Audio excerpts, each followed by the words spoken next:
A couple of minutes. Guys, we're back for another exciting episode of the Hashtag Wednesday Match Play, and I'm pumped for tonight's show for a couple of reasons. One, because I use this product, and I may or may not be hitting the ball further than I have in a long time. It might be a little bit to do with the I'm not going to call them lessons, but the time I've spent with Doug Reed on the range, but I'm swinging the Power Stik almost daily it's kind of funny, in my office I have a humongous area where they do club fitting, and I may or may not go in there and take a few swings. But the idea of this training aid is so simple, but it works, and I don't even know how to explain it. Like, I call it like a half club that weighs like a club, but I don't even want to try to explain it. So I'm going to welcome George Rodgers from Power Stik to the Wednesday Match Play. As always, the Hashtag Wednesday Match Play is presented by Eat Sleep Golf. I've been talking to those guys a lot the last few weeks. We're getting really heavy into promoting Hashtag the Oven 17, and I'm pretty excited about that too, because we only have 5 spots left, and I'm pretty sure that's going to sell out. But nevertheless, George, welcome to the Hashtag Wednesday Match Play. Good to be here. So tell us what it is. Like, give us the elevator pitch if you're talking about this product and where the idea came from, what it is, how it helps. Just kind of the 10-second version of what this is all about. 2 years ago, I actually owned a golf store, and I was playing on mini tour events off and on when I could get away from the store. And one day when I was in the golf store, this representative from a training aid company came in, and there weren't a whole lot of them around back then. It was the mid-'90s, so there weren't a bunch of them. But anyway, the rep came in, he was showing me this, and I started swinging it. And within a second of swinging it, in fact, it's the first training aid I'd ever swung, because I've been playing golf every day, more or less, since I was 10 years old. So I didn't need any training per se. But within a second of swinging the thing, the first thing I felt was, this thing feels like it's pulling my arms out of my shoulder sockets. I mean, it really felt horrible. And I was in good shape. So I said, there's got to be a better balance ratio that you could put one of these things together where it wouldn't feel like it's hurting your shoulder sockets or pulling your arms out of your shoulder sockets. So I took about 6 months, and I tried all these different lengths and different shafts and different weights and different head configurations. And I finally came up with the one that I'm selling now. And I ended up calling the Power Stik. And the biggest difference between the one I make and all the ones that have been on the market for the last 20 years is that 80% of the weight is at the bottom of this shaft. 80% of it. Most of the ones made, there's so much weight in the shaft of them that is what really hurts your shoulder sockets. When you put it all at the end, it takes away all that strain. And I talked to various orthopedic surgeons, and when I went to college, I had some biology courses. And when you swing a golf club, there's 3 main muscle groups that you use. And that accounts for about 80% of your power. It's your trapezoids, or your traps, your latissimus muscles, which are your lats, and your deltoid muscles on your shoulders. Those 3 muscle groups give you 80% of your power. The other 20% comes from your arms. But just those 3 muscle groups are really what allows you to hit a golf ball far. And because of the way the Power Stik is weighted, it targets those 3 main muscle groups. When you swing a Power Stik, you really feel those muscle groups straining. You might not know why it's happening, like I didn't for a long time. I just knew it felt good. But that's what's happening. So, I always tell people with this, and I've been selling them for 17 years. I've never had one return. Within 2 weeks, almost everybody that's bought one in 17 years has improved at least 1 less irons. In other words, if they were hitting an 8 iron 2 weeks ago, now they're hitting a 9 iron. They pick up that 1 club difference just in 2 weeks. So it's working the right muscles. Okay, so it's Power Stik. What happened to the C? No C in it. I know. Where'd it go? There's a deodorant called Power Stik. And then I didn't even think of that. Then there's an iPhone portable charger called a Power Stik. That's awesome. So how many people work for Power Stik? Is it just you, or do you have a team of people? It's me, myself, and I. Wow, that's pretty cool. And the only thing I have is I have a machine shop that mills the heads. I put them all together. I mail them, I ship them, I do everything. Wow, that's pretty cool. So where can people buy this? I mean, I know on the website is obviously a good place to start, but are they sold in retail stores? Is it the PGA Superstore, at Golf Galaxy, et cetera? Or where do people get this? Never been in there. I've never had them in any of the stores. I've had thousands of proposals from people doing marketing and stores, and I just didn't have the money to spend, to tell you the truth. I'm not going to give, a store $30,000 up front just for me to put my product in there. And I never did this to make a living. It just started kind of as a hobby. I'm walking around the golf tournaments, I'm taking it out and swinging it, and these guys started saying, "What's that?" And they started trying it, and they started telling their friends. And after a couple of years, I just decided to start a website. That's but awesome. I never ever did it to make a living out of it. So to that point, then, that's a good segue into my next question. So your digital marketing strategy, you're active on a couple of social networks. I'm glad that you're starting to get active in the Google Plus Golf community. Tell me more about your digital strategy. I mean, if it's not in big box stores, how are people hearing about it? And what are you doing with digital to increase the visibility of this product? Mainly what I've been doing, and this is for 17 years, is email by email, contacting people one by one, golf stores, golf companies. I belong to a lot of Google groups, Google Plus golf forums. I've got 7,500 golf contacts on LinkedIn, which is really a good contact for me. It's, those 7,500 people, and it's all over the world, are connected to a lot of other people that I don't know. But I've never had an infomercial. And again, I've never done it to make a living, so I really haven't pushed it that hard, honestly. Well, it seems to be working for you. If you've never had one returned, I mean, that's crazy good. So I can appreciate that. Knock on wood. I got wood right here. So now the product itself has a lifetime warranty. What in the world does that entail? I mean, explain what is covered in that warranty. Everything's covered. The head is pure 303 grade stainless steel. It won't rust. So the only thing you can do is break a shaft. So if somebody breaks one, all you gotta do is ship it back to me, and I'll fix it and send it back to them. That's it. Pretty easy. Has that happened? I mean, I can't imagine. Not happened yet. Okay, yeah, we're knocking on wood. Somebody would have slammed one into a tree or done something with it. Yeah, I mean, I could see and I will tell you that even when I know what to expect, the first 3 or 5 to 15 swings, it doesn't feel like it should. I mean, maybe I'm getting old and I'm just not used to that yet, but it's just the first few swings, I lose my balance easily, but it does after 5-10 swings, you start to feel the rhythm, and it feels heavier than a golf club, but when you start to swing it like a golf club, I can definitely tell where it's going to help increase club head speed. That's the one part of it about the balance part of it. If you've got any problems in your regular golf swing, if you're hanging back on your right side, or you're leaning forward a little bit, or you're leaning back a little bit, if you try to swing this 10 times in a row, it's going to throw you all over the place. If you've really got a problem with your balance, it will keep you centered on your axis for you to stay on balance when you swing it. You can't swing it on balance. That means you're moving somewhere. You're not balanced on your axis, and it will throw you around.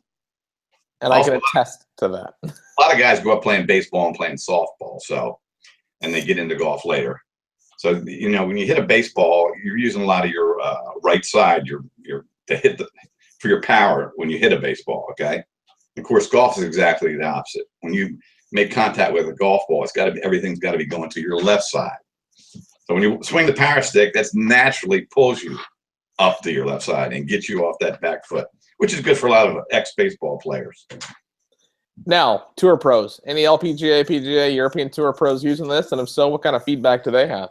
Just the Symetra, and I think one of the girls on the LPGA is using it, but nothing on the PGA tour. Ben Crenshaw got one in his hands about 18 years ago. I know he uses it. He told me he uses it. Of course, he won't advertise for anybody.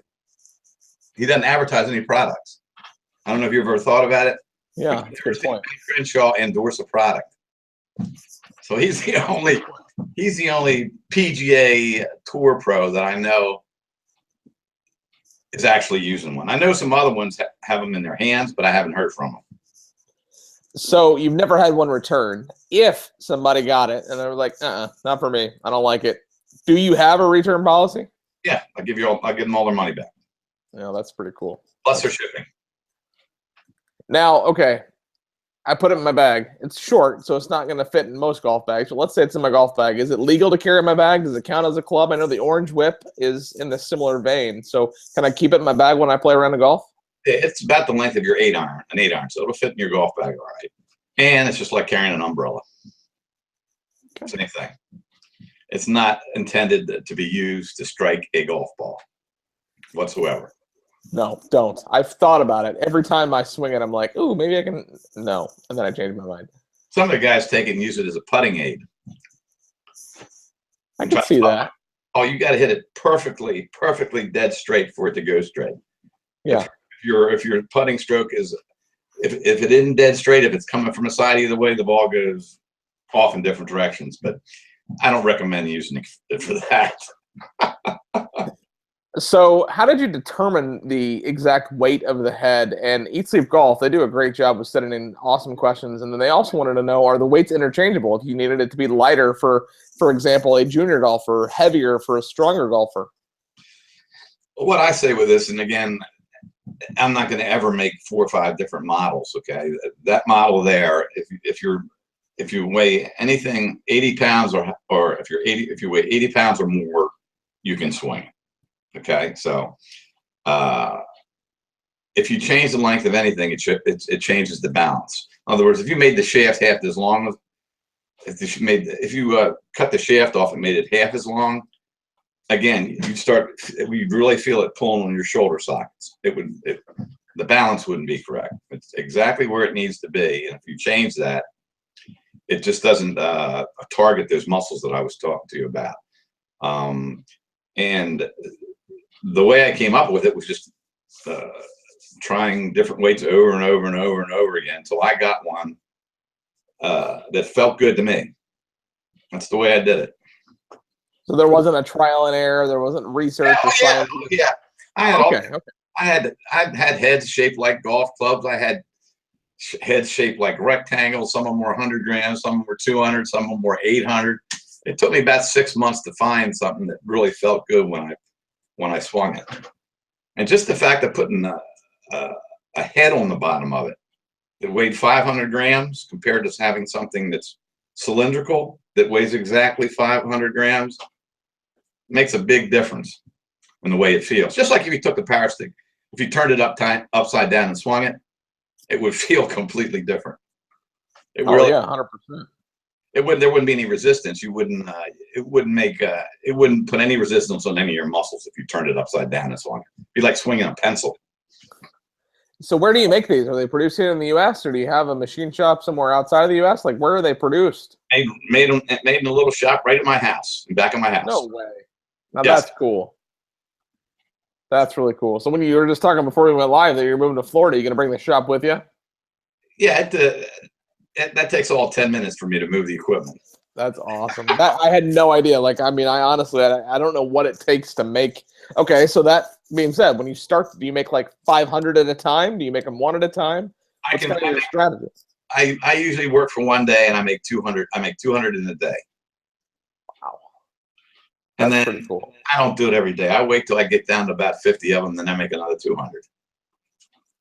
And the machine shop, the good thing about the heads can be manufactured by any machine shop in the United States. So I decided to move down there to Florida next week. A day after that, I have a machine shop that could make them for me, mill them for me. That's cool. Yeah. Now, what about grips? Like the grip that's on it seems pretty standard. Can you take it to? I mean, I use wind grips because I just like the way that they feel in my hands. Could I get it re-gripped, or do you offer different grips than the standard grip that comes on it? The only grips I offer is I do the training grip, and I have that one Karma mid-size grip that I put on there. But if you can put any grip on there you want to, there's no need to ship it back here to me. You can go to a pro around you and for $5 and have it done. The shipping is going to cost more than the grip is. The grip, yeah, absolutely. So obviously digital is a big part of what you're doing. You're doing a lot of stuff with online marketing and social media. Any print advertising or marketing that you've done, or kind of what's that strategy like? Again, money. It's expensive. I don't know. Do you have any idea how much it costs for a page, a one ad page in Golf Digest? Yes, I do. Well, that's, again, I never did this to make a living, and I never had the money that I wanted to put out. But I actually was in Golf Digest in 2002. Unbeknownst to me, one of the editors for Golf Digest bought one from me. I had no idea that who this guy was. It was Christmas, and I was at home, and one day I got an order for like 5 Power Sticks. I said, "Wow, this is kind of unusual, 5 in one day." Next day I got an order for 15, and the third day I got an order for about 20. I said, "What's going on here?" Because this is unbelievable. So I eventually found out that it was the editor for Golf Digest that had put an article in Golf Digest that month. I didn't even know the article was in the Golf Digest. That's pretty cool. It was in there under a Tiger Woods article about how you can improve your golf swing, and had pictures of Tiger swinging and everything. And then underneath it, it mentioned that he was using this Power Stik, and it really was great. So I sold a lot of Power Sticks that Christmas. So Tiger was using your Power Stick? No, he never used it that I know of. But the way the page looked, it was like a combined article about how Tiger increases his power and what he does, and with pictures of Tiger all over the page. And then down in the article, the Power Stik was mentioned. Well, you might not know this yet, and you will find this out before the show's over, but I'm Tiger's biggest fan. He's on the wall behind me, and he's all around the room. And if that's the case, that article is probably in one of 15 different Rubbermaid containers that I have around my house and closets, just full of his stuff. So I'm sure I've got it, and I might have seen it before. So that's really cool that you were in Golf Digest. I know that none of his manager or anybody tried to sue me about it. So I guess maybe he's used one. I hate that I admit this, but when we were talking about how heavy it is and how you can swing it and doing damage, I immediately am thinking, why didn't Elin pick that up when she was chasing him down the hallway or down the driveway and hit him with that versus like the 7-iron or whatever she used? So you can take out your kitchen walls with this thing. I'm telling you, you get damage with it. So fitness is a big thing that I'm involved with. I work out a ton. I'm curious. I do a lot of golf-specific fitness. Can this product be potentially used in a not just golf-specific, but in a golf fitness routine? Well, one of the things that I think is that one of the main problems for golfers throughout the world is they just don't take the time or have the time to hit golf balls every week. They just don't have the time or won't take it. And honestly, to me, unless you're hitting like 200 balls a week, 3 buckets of balls a week, your golf game is going to go backwards. In other words, if you play once a week and that's it, it's very hard for your game to get better. So you need something that people can swing at their office or at home. Something they can just, when they get home from work, they can just start, like something that they can swing and actually improve their balance and keep their swing plane in check and actually make themselves stronger. Just keep their muscles in check. For people in their 20s, it's no big deal, but you get your 30s, your 40s, your 50s, you get older, your muscles start getting shorter, and you start losing distance because you just don't do any exercise. So you do not have to go to a gym to use this. And one of the things I really like about it is when I exercise for golf, I wanted to do something that I could use my actual golf swing. All my muscles in my golf swing and exercise at the same time. This does that. You don't have to have medicine balls. You don't have to have bungee cords. You don't have to have weights. You don't have to have anything. All you got to do is stand there and swing it 30 times. If you swing it 60 times in a day, which is what I recommend, once in the morning and once at night, use as much energy, use all your muscles in your golf swing at one time, and it actually makes your balance better at the same time while you're exercising. You can't do that in a gym. So is that the routine that you recommend, 30 in the morning, 30 in the evening, or do you have other things, maybe on your website that I didn't see? Do you have different routines that people can use, or when they get it, what's kind of their first, just swing it a few times, or kind of what's the routines that you recommend look like? When I mail this Power Stik out, number one, I've got 3 things in the package. One is a brochure on it, a brochure which lists the fitness routine. Then I have a separate page that lists all the advantages. Then I have another paper that lists specifically the fitness routine that you follow. So you can go to my website, and at the top in purple it says fitness routine, and you click on that. And it's very simple. You do 3 sets of 10 swings in the morning and 3 sets of 10 swings in the evening. That's it. So about 60 swings a day. And that's all you got to do. All your golf muscles will stay in shape. If you don't play for 2 weeks, when you show up at the golf course, it'll still feel like you've been playing. You won't feel like, where is this one going to go today? Yeah, I like that. So you have a lot of really good testimonials on your website from some Symmetric Tour players and so forth. Are you going out asking for those, or are you putting the product in their hands and they're giving you those testimonials? Again, it's been hit or miss, honestly. I guess one of the most famous people that has endorsed it is Nancy Corsolino. She's one of the top 10 LPGA teachers in the country. And she's been using it for, I guess it's been 7 or 8 years now. And she, of course, teaches a lot of Symmetric Tour women players. She gets them to use it. But that's been about it. Again, I wasn't about to pay somebody's manager $30,000 to have him try it and give me an endorsement of it. I just didn't go that way. Next time you talk to her, tell her I said hello. I've known her for a long time, so I'll shoot her a tweet too and let her know that she was mentioned in tonight's show. Okay. So have you ever thought about different colors, maybe grip color, or different, like maybe a matte black for the weight on the end, or including logos for corporate outings, or any of that stuff come up over the years? A couple of times it has. Honestly, if somebody orders one, if they want a red grip on it, I'll put it on there. It doesn't make any difference to me. Color-wise, the Power Stik, the price has been $99.95 for 17 years. I have not raised the price 1 penny. So one reason for that is I should have raised the price a couple of times already. But again, I'm not doing it to make a living. But adding colors to heads and doing it, expensive. So the price would go, and there's no need for it. But it doesn't come up too often. A lot of people like that silver on silver look. I think it looks good. You put colors on it. I don't like nothing on the club is plastic or anything like that. It'll last you 100 years once you buy it, unless you have a temper tantrum or something. But haven't got much call for different colors or different grips. Or a lot of guys put a different grip on it once they get it, like you. Yeah, they get it and then they put their wind grip, whatever they got on their irons, and putting it on there. So social media, you're active on a lot of networks. Has any one network been more successful for you than another? I guess LinkedIn would be the best one for me, because I have over 7,000 golf contacts. These are people in the golf industry all over the world, and that really works good for me. I get a lot of leads and a lot of sales out of that. From people that no way in the world I would have met them or ever been put in contact with them.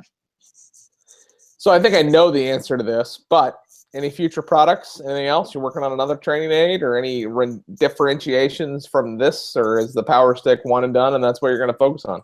Not changing anything. $99.95 till the end. That could be a marketing plan right there. I mean, I dig that. Now, I didn't tell you before we went live this was going to fly by, so I got one more question before we jump to our back nine. But I work for Troon, and Troon's got over 270 golf courses worldwide. Have you thought about working with a bigger company like that to get into golf shops, not necessarily the big box stores, but to get it into the local golf shops? Or have you approached your local golf course and said, hey, put this on the shelf? Or, I mean, just to get it in the hands outside of just an online purchase? Well, two answers there. Number one, 15, 20 years ago, the golf shops at golf courses used to belong to the pros. In the new corporate world, they don't own the pro shops anymore. Okay, so their profit margin is, they don't have any financial interest really in something like what I have. So it's hard for me to get these into pro shops. Again, and the biggest reason I already told you. As far as bigger change, again, the corporate world, A lot of the bigger stores, they want me to pay them to put it in their stores. I've also run into a couple situations with, I'm not going to mention the name, one big golf store that most of these places have an R&D department, research and development. And a lot of times what they're going to make off of it is more than what I'm going to make, the research and development department, before they ship it to the main store. So I haven't had too good of results with these people either. I'm actually an accounting major. I got my degree in accounting from college. So when it comes to the money part and how the profits are going to be distributed between people, I'd rather not sell to somebody if they're going to make more money than I am. Yeah, pretty straightforward and basic. Math is pretty. Exactly. Math is hard, and I have an engineering degree, and I can still see where that would be an easy solution for you. Okay, you're back 9. It's just 9 fun random questions. First off, thank you for coming to the show. That's awesome to hear more about this product. And I mean, I don't want to offend you by calling it a simple solution, but it really is. And the Orange Whip is the exact same way. It's a training aid. It's different. It's got a different feature, a different function, and it's simple. And it doesn't have to be a complicated big production to be an effective training aid. So anyway, you're back 9. Are you ready for 9 fun golf related questions? Yes. What other training aids have you used or do you use besides your own? I have tried every single one made since 1995. And I think that the Orange Crush is the best one made in all that time next to mine. I've never liked anything with a flexible shaft because it's a cheat. Because when you get to the top of your swing, you'll think that club is parallel, and it's actually the shaft bending. You're not getting in your wrist in the right position. But it's a good product. I like the way it feels. So mine is the only one I use. Okay, I dig that. Now, you may not have seen Tommy's Honor, but the executive producer was on the show last week, and that might be your new favorite movie after you see it if you haven't already. But what is your current favorite golf movie? Bagger Vance. I really hope you're kidding. Don't tell me you're kidding. Caddyshack's okay. I mean, I'm not into that kind of humor. That was okay, but I mean, what other golf movies are? I mean, Tin Cup, that was okay too. But I guess I like Will Smith a lot. And so what's so funny about that is for like the last 2 years when I ask this question, I say one of these days somebody's going to say The Legend of Bagger Vance. So you have made, this is history happening right here. So right now, tonight on May 3rd, 2017, history was made on the hashtag Wednesday Match Play. Have you ever had an ace? I've had 3. That's not fair. I want 1. You should share. What's your favorite PGA Tour major? Players Championship. That's not a major. The Masters, of course. It's the 5th major, according to some people. I've been to that a couple times in Atlanta. That's why I really like it. The Masters, of course. Okay. Let's have a drink. What are you ordering? Arnold Palmer. Good answer. I like that. I like a John Daly. Just throw some vodka in there. What is your favorite golf course to play? One of the Pine Horse courses in North Carolina. There's several of them down there. I couldn't pick one over the other. Do you listen to music when you play golf? No. Okay. Now, I said earlier that I'm Tiger's biggest fan. He's all around, man. I ask this question every single week, and I'm going to ask it until the day he retires, and maybe even after. Do you think Tiger breaks Jack's record? Why or why not? I do not think he will. And I think it'll be because of physical limitations. If he comes back healthy in 2018 and gets 5, maybe 7 more years of healthy Tiger, does that change your answer? Yes. Good answer. Possible then. I like it. He didn't forget how to play golf. That's my biggest thing is people are like, oh, he's done. He's washed up. And I'm like, the dude didn't forget how to play golf. He's hurt. Big difference between being hurt and forgetting how to play golf. Ask all these people, anybody that ask any of them if they've had a little creak in their back or their elbow hurt them a little bit. How did they play that day? Yeah. Not very well. Yeah. And your final question of your hashtag Wednesday Match Play, again, thank you so much for coming on the show. But what's next for Power Stik? I mean, 17 years in, you just seem to be doing pretty good. But what's next? honestly, I would like to get it. I'd like to get it in a major store is what I'd like to get it in. If I could work something out financially, uh, um, that's what I'd like to do. Just one. I don't want them in everywhere. I just like to have one store, like a Dick's, carried in Dick's. Although I'm not happy with Dick's because they fired all the PGA pros a couple years ago, so I'm not happy with them. But I still might put it in their store. I know a couple of guys that work pretty high up at some of those stores. That is a former Dick's Sporting Goods PGA professional, mind you, who's been on this show just in the last few weeks. So I'll shoot him a tweet too. I got a lot of people to tweet tonight with links to this, but this is fantastic. But George, thank you so much for coming on the show. Like I said, I'm mad I don't have my Power Stik with me. It's in the office because I swing it every day. I'll swing it tomorrow morning. I've not done the morning and night because I'm worried that if I bring it home, then I'll leave it here and I won't forget it the next day. But I'm going to try to do it twice a day now to see if that increases my distance off the tee. I am hitting it further than I ever have. I don't know if that's Doug's fault or if it's Power Stik's fault, but I'll take probably more your fault than it is Doug's, because all Doug did was help me from hitting it like this to hitting it straight. So you're helping me hit it further. Doug's helping me hit it straighter. As always, on the hashtag Wednesday Match Play, it's going to be shared on Facebook, on Twitter, on Google+. It'll be on YouTube for now and forever. And as always, you have to remember to eat, sleep,